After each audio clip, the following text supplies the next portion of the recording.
Thanks for coming back. I'm so happy to see you again. I'm Adam Pears, and this is the PEAR Naked Truth, a podcast about life.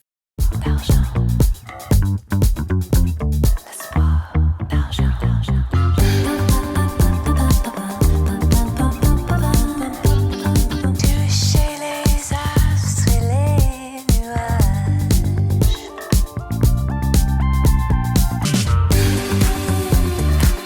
Entre le gris et le blanc, touche l'espace d'argent. Entre le gris et le blanc, touche l'espace d'argent.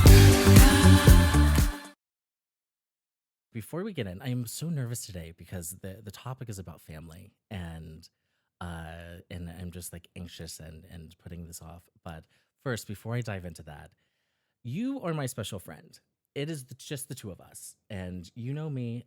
I was in tech forever, left, had a breakthrough, and decided I would rather be off of this planet than to do something that I'm not meant to be doing. And so I started this podcast.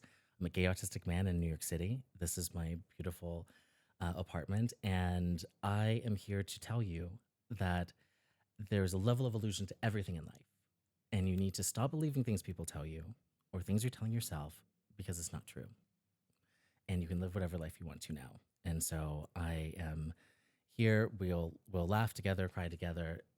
You're gonna learn tips about life and love and sex and all of the things that I wish people would actually talk about because everybody's suffering. Everyone does these things, and then nobody's talking about it. And things meaning we don't have bodily. Everyone has a body.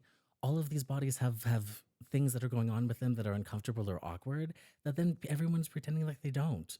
And it's like, then how do you share tips about when these things happen to you privately? You're not going to broadcast. Like, what do you do in those situations? This is the podcast where you learn from a man who has lived. I hate the word man, like more like guy. I feel like a guy, uh, and sometimes a lady. But I've lived so many lives, 1,000 different lives, and I'm here to share some fun stories and the trips and life lessons that I've learned. As part of this is also coming out as autistic because that's been a secret my whole life. And now I realize that everybody's a little off, and there's no sense in hiding it. So for most of my life, the goal was uh for perfection, to put forward this facade of perfection and easygoing aspects. But the bad side of what am I doing? I need to just talk like a real person instead of orating. Who are your people?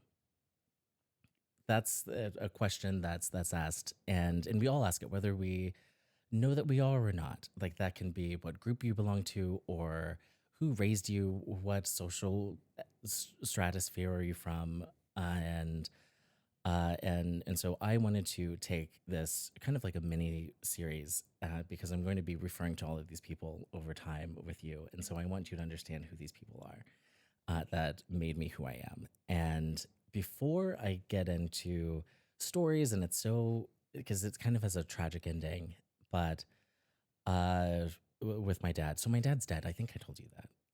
I think you know that, but if you don't, he's dead. Which also makes me excited because I thought about that the other day when I was like, oh my God, I'm the last one standing. And I was like, this is when the winner gets to write history. Like I won here. So this is when when we'd be in the car and he would say like, oh, you're going to make some stories about me when I'm dead. I'm like, oh yes, I am. For all of the things that you put me through, I'm going to tell everybody. I'm not keeping this a secret. Uh,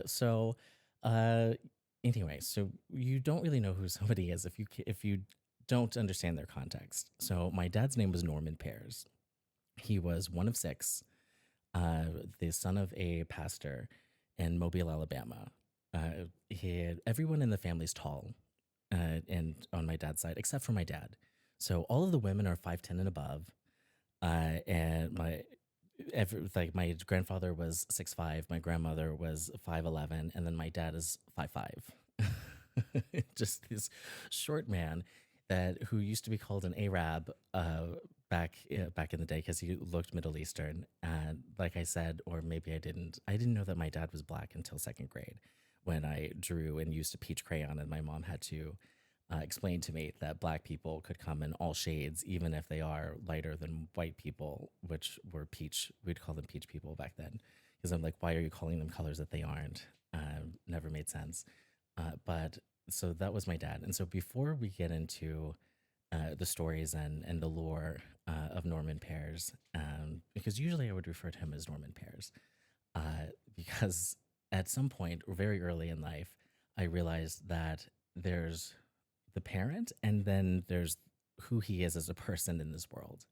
And that he was a character that couldn't always be a dad. And so very early, even in the dynamic of the family, knew that he was crazy Uncle Norman. When I first time I heard that and I realized like, oh, my dad is somebody's crazy uncle. That was first grade. I'm an adult and I've grown up well, enough to. I am so appreciative of a lot of the things that he instilled in me, and I want to lead with that and lead with gratitude because the rest of the story can be a little tragic, and I want you to understand that I have this relationship with him now, even now, because even though we didn't get along, and he was always closer with my brother, I felt than he and I were.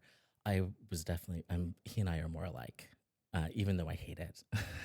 I absolutely hate it. He was undiagnosed autistic, but anybody who knew Norman Pears understood this is not a shock to him. He was the example. So he would tell us the story, one of the stories of him growing up. So he was always sickly and wasn't able to join sports or like entertain. His dad was his best friend, didn't really have any friends outside of his family.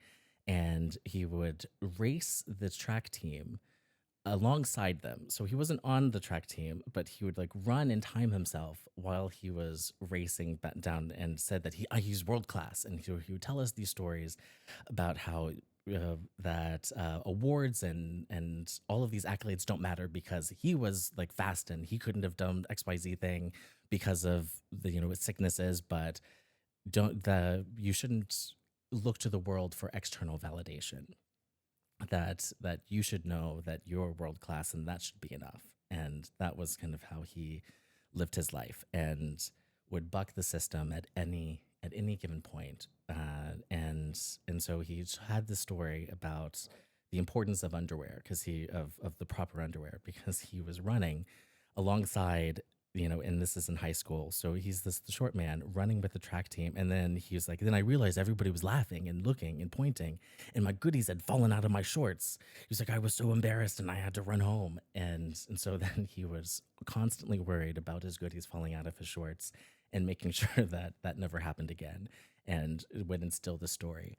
But then very early, even when he was telling us, we would always think, this man is a nut. Like this, this sounds crazy. How is this the person that's supposed to be teaching us how to move in this world when it seems like everybody's calling him insane? If we went to a restaurant and the table was wobbly, he would engineer some way of leveling the table. So he always he always walked around with a sketch pad. And so he would pull out a sketch pad and then he would like quickly draw the table and like measure the legs and like quickly, and then use whatever was there. So if there's a sweet and low packet, so like take the sweet and low packet, uh, folding it in a way, and then wedging it underneath the table to level the table.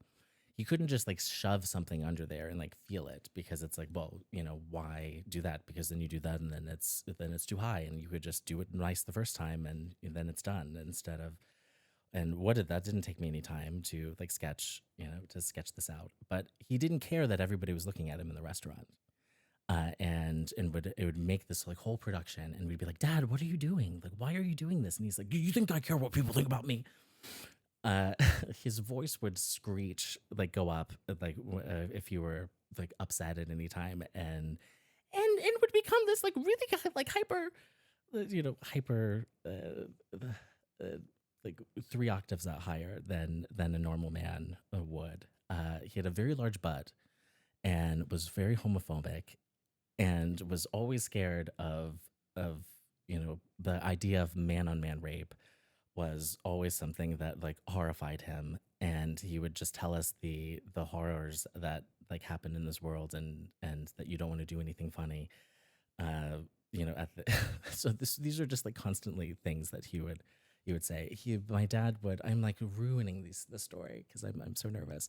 He would return fruit to the store. This is the first time I heard somebody refer to my dad as a SpongeBob, a Arab SpongeBob, because he would laugh and he had a large gap in his teeth, and laughed like SpongeBob because he would have these moments of pure joy and just, would be my dad, but then he would be so explosive. So it was this, if his feelings were everything, and so unpredictable. He was part of the first forced integration of the schools district in Mobile, Alabama, and so that had a huge traumatic effect on him that he never fully treated, and then everybody suffered the consequences of that. And so he was part of that. He found a cocktail, Molotov cocktail, that didn't go off in the middle of the night because they had tried to burn his house down, because he was one of the black kids that were going into the white schools. And he found it the next day that it hadn't gone off, and that terrified him. And he carried that with him. So, when compared to my parents, he was the only one that grew up around mostly black people, but also didn't have the um, my grandparents were educated, and so there was always like maybe like a class differential that was there, but he took great pride in being black, and instilled the like a knowledge. So very early on, they treated black culture like it was a subject in school. So he of how to code switch. So he would tell us that it's important to know how to say these things, even though that isn't how we talk. That you need to be able to cool, and you can't be afraid of your people, and to be able to communicate with these people. Because mind you, if you don't remember, I grew up in Wichita, Kansas, going to private schools, and the only black people were the ones that my brother and the secretary were the only black people that I knew. Even though I knew that he was awful, and he was, or not awful, excuse me, but even though I knew he was so weird, and was always like a spectacle. Like if people like would like him because he was friendly and he would stop and chat to literally anyone, there was no way that he could just stop or walk past a hat that he liked and not tell somebody that he liked it. He couldn't walk if a woman was wearing a nice dress, he would say, "That's a beautiful dress. I wouldn't wear it though," and that would always follow it with, "I wouldn't wear it." And it's like nobody said you would. Like, why are you getting so upset about that? So one of the stories they had, and he was very attuned to his body. So it was a hypersensitivity. He was very gullible. So in my house, at a very early age, I feel like that I've said that so many times, but knew that we could play our parents off of each other, and we knew that their marriage, or I knew that their marriage wasn't good, and or like fractured. And so if I wanted to get something, then you go to dad because daddy doesn't know what's going on most of the time, and his answer to most things would be like, "I don't see why not." Uh, and so then my mom afterwards would come to me and say like, "Come here. You know your dad doesn't run anything in this house. So you do that again, you're gonna have a problem with me." And I'm like, "Okay, fine." But so he was a diabetic. Okay, all right. So let's go there. So he's a diabetic, type 1 diabetes, and but didn't manage it well because he had no impulse control when it came to sweets or donuts, Krispy Kreme donuts. So he would have a Krispy Kreme and then take a large shot and then think he'll balance it out, but then it would hit too hard and then he's passing out in public. So one time he passed out at the doctor's office. I was maybe second grade, and he had taken a big shot, passed out. It was this huge production, and they called my mom to tell her that her husband had collapsed. And she said, "Well, aren't you guys doctors? It sounds like he's in the right place," and hung up. And then my dad was like, "I can't believe you did that." And she's like, what was I supposed to do? I was at work, like what? I give you one task and you're passing out with the kids. And, it sounds like things were fine and I wasn't needed. But so that was like a constant thing. And when his blood sugar would get low, he would get crazy, like talking nonsense and being very like combative and aggressive. And so that could creep in sometimes that everything's fine, and then things start getting weird, and it's like, what's going on over there? And he would get mad because we would say sometimes when we were trolling him, when we didn't like what he was saying, it would be like, "Do you need some orange juice? It sounds like your blood sugar's low." Is your blood sugar low? Because you're making no sense. And he was like, "Don't say that. That's not funny. That's a medical emergency." And I'm like, "Okay, Dad." Uh, so let's see, one of the stories, because my parents would fight all the time. It was just like about the smallest, pettiest thing. If we went to the movie theater and my dad would always have a popcorn thing to himself and eat all the popcorn, and my mom would say like, "You're eating it too fast," and like that's disgusting. And like, why wouldn't you do this? Because everything with my mother was usually about comporting yourself in some way for class. It's class in some aspect. She was elitist. She was. I can say that. I think that would be a fair.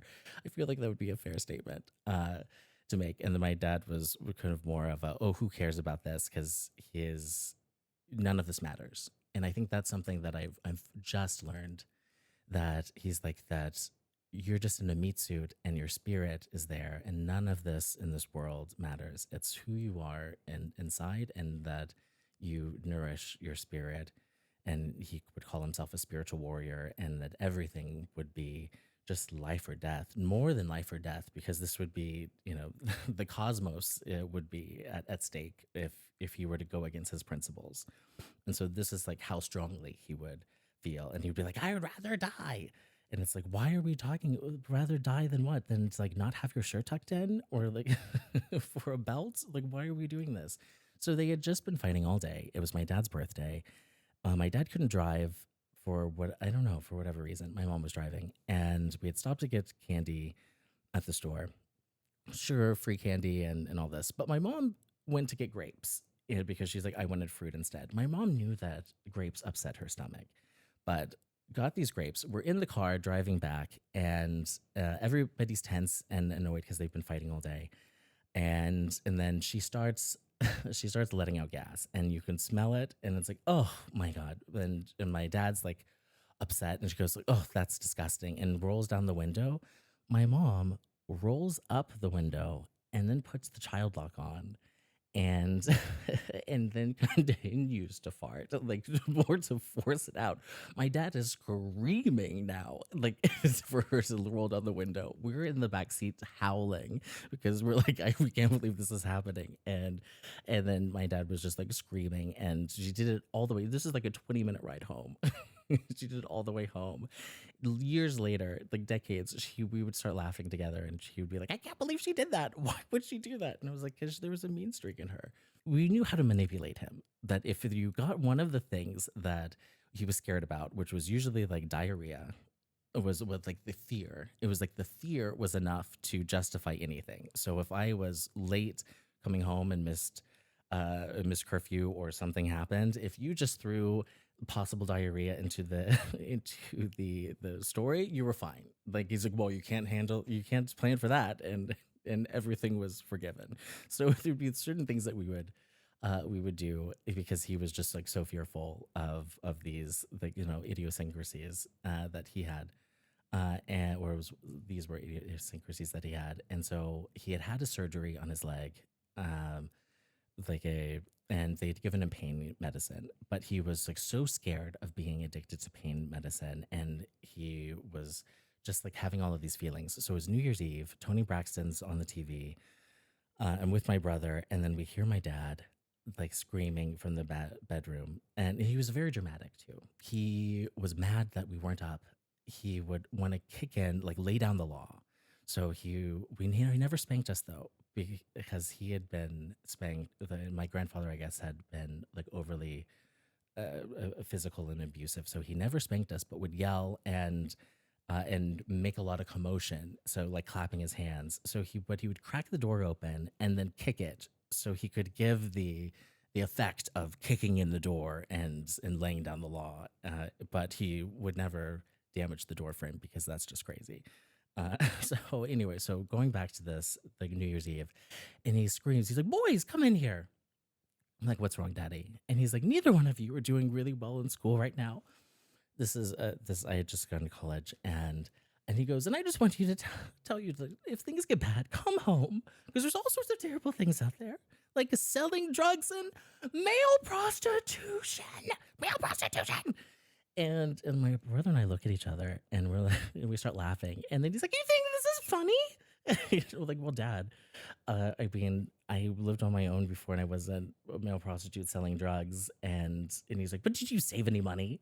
He's like, "Well, no, but would you know what they call those people? Like, what do they call it? One paycheck away from living on the streets." I can't even screech right now because I don't want to blow up my voice. But it would just go up high, and then he would look at my brother, and my brother would always troll my dad. And they would just like always, and my dad would fall for it every single time. And so then he turns to my brother and goes, "Oh, definitely you. You don't want to go to jail, buddy." And my brother goes, "What do you know about jail?" And then my brother and my dad says, in all seriousness, "What I see on TV," as if TV is yeah is a closed screen CCTV of a prison, that he would actually know what was going on in the prison. And he's like, "I had a cousin that went to prison once, and he said he fought all night long to stop from being raped." And then so he's like sweating, my dad, and then my brother goes, "Did he win?" And then my dad's eyes get all big, and you realize that he'd never thought about that. And then he just starts screaming, and, oh, hand me my Paxil. I can't go to bed with all these thoughts in my head. This was my dad. There's so many things that I took from him, of being able to be okay being an individual, and that being weird wasn't a bad thing, and that you walk to your own beat, and if that's true, then that's what you should be doing. I mean, we'd had very different views of life, and I never thought that he was really proud of me. And maybe he was, I mean, at some points. Uh, but I can also say that I don't think that I ever got to be proud of him either. And that was sad. So we the way that this went, we had this like fraught relationship for a very long time, and throughout my childhood, and then when I became an adult, we there was a period where I didn't, like, as I know, I didn't rely on him for anything because he didn't contribute. Uh, he had had strokes when I was 10, and he wasn't able to work as an engineer for a good 10 years. And during that period, he was just all over the place and would work odd jobs and lived like above an Indian restaurant. And we wouldn't want to go hang out with him because he was never the orderly parent, and it was always just level of chaos.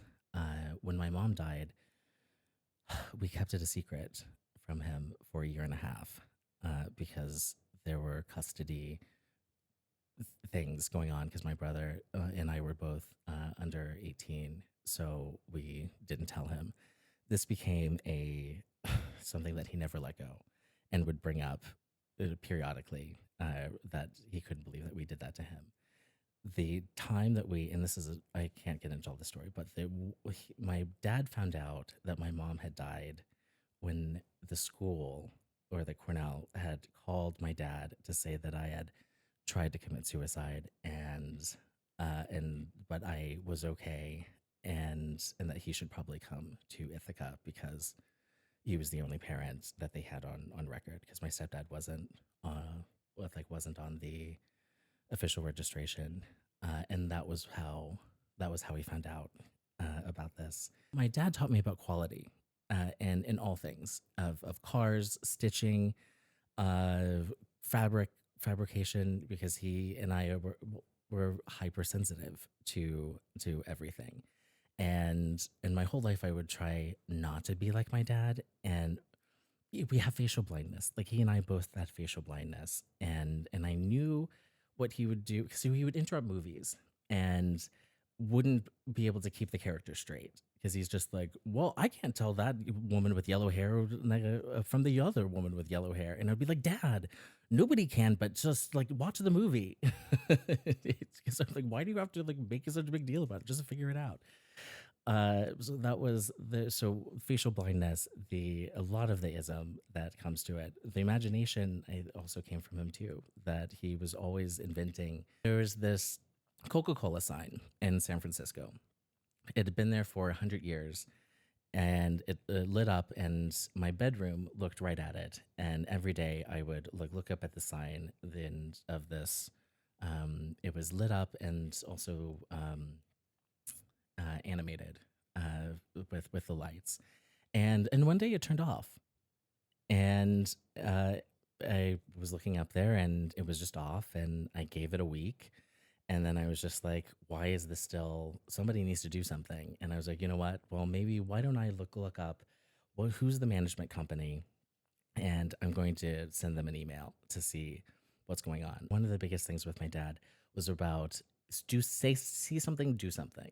That you are that person that should be doing something. If we got Ritz crackers that weren't sealed all the way when they came in, we would have to write a letter to Ritz and like tell them about this and like send it to them. And like this is ever since I was able to write, like maybe first grade, he would or kindergarten. It was kindergarten, first grade of like writing to Nabisco, with the and have putting a Polaroid with the picture, because you can't just like send that through the mail, and then sending these letters. And it would have to be literally anytime something happened, I would have to write a letter. And so it got to the point that it's like, oh God, you don't want to complain about anything because you knew it was going to be more work for you. And like this was this reminds me of work, like my career sometimes, when I'm just like, oh God, like, but he was preparing me. So it would be literally anything. The store, if the store closed early, like I would have to write a letter to the manager because I would have him take me to go buy Beanie Babies at the Beanie Babies store, and I would call every day and go there, and we would drive. And like one day they closed early, and so I had to, and I was upset by it, so I had to write a letter to the manager of the store, like saying like I was very displeased that that I drove all the way to and used the gas to the store, and they closed early, and I would appreciate it if they would honor the hours that were listed. So these are the things. So anyway, going back to the story of the sign in San Francisco.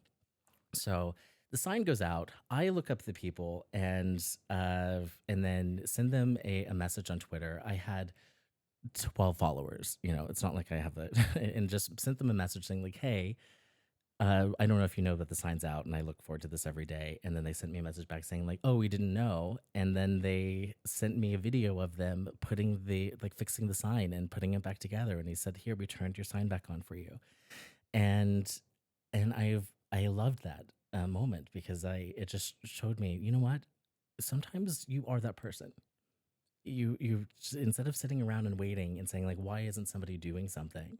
Sometimes you are the person that's supposed to do that, and that you should feel empowered. And that's what he taught me. And we have vastly different views of worldviews and values and all of these things, but that's something that I holds with me, and I'm so grateful for, of not being afraid to be the one that has to stand up and do something. So that's like an introduction to Norman Pears, and I think we'll end it there. Welcome back, my special friend. Okay, so this part is where I share my favorite things, the pair necessities. And in honor of my dad, so I was telling you about how he was diabetic. So one of the big things with diabetics is there's a diabetic acidosis. I think that's it. I don't think I made. Okay, all right. So we're gonna go with it. You know what? You know what I mean, even if even if I was wrong. So there's a diabetic acidosis. Alatos. Hold on. Let me look it up. I mess up people's names. like the same thing. I get a little bit nervous. So it's ketoacidosis. Okay, so it's diabetic ketoacidosis. I was right. That my brother would say like, "Oh, we smell your diabetes," and he would get so mad and be like, "We get into the car, and go, it smells like diabetes in here." He's like, "Don't do that. Don't say that." But fresh breath is like one of the most important things that we talked about. Chapped lips, so of the importance of a lip balm. The other thing is fresh breath. So one of the apps things that I love and will not leave the house without, and I'm telling you, if I'm in the Uber and realize that I don't, I'm adding a stop, going back to the house, getting it, and coming back in. Like there is a no, don't pass, don't go, don't collect $200 kind of thing. And it's these Listerine breath strips, and I bring them to the club with me, and always like pass them around. So fresh breath is the most important thing, like one of the most important. I know I'm saying that most things are important, but all of these things, you just like can't, there's no compromise that you can do here. And you don't, like, chewing gum is inappropriate in a lot of situations, and the flavor gets out of it and like so quickly that I feel like I'm being attacked. Like I like it has to get out of my mouth that second, or I don't know what I'm gonna do. It's that happened this like past weekend when I was like forced to do a piece of gum. Oh my god, that was such a terrible night out. Like really one of like the horrors of hell. Like this, I got like tricked into going to this party in New York City. I'll tell you about later. It's the everybody goes to this place called Battle Hymn. I'm telling you, I was about to call the police like while I was in there because I was like, I'm gonna create an emergency because I can't be in here another second. But that is at least I had fresh breath. That's at least I had fresh breath. So again, how you support the store, not the store, how you support this show is to one, like and subscribe. But the other thing is to go to scamlikely.com and shop my favorite essentials. It's the Pear necessities and Listerine strips. It's inexpensive and it's something that you should stock up on consistently. Put it in your purse, your bag, your shoe, your sock. Well, not your shoe. Put it in your socks if you're not wearing pants. So that's usually what I do if I'm like out and don't have pockets. You can like slip it in the sock and it'll stay totally fine. And that's it. So that's the tip of the day. And a lot of people that I run into, they thought that they like went away in the '90s, but they didn't. So they're here, and that's it. Well, today was a journey. Thank you so much for hanging out with me again, and here in my on my sofa with me to talk about my Norman Pears and to get to know me a little bit better. Hopefully, you now know that you need fresh breath. If you didn't know, carry those strips with you. Stay fresh. I'm Adam Pears. This is the Pear Naked Truth, and I will see you soon. Thanks, guys.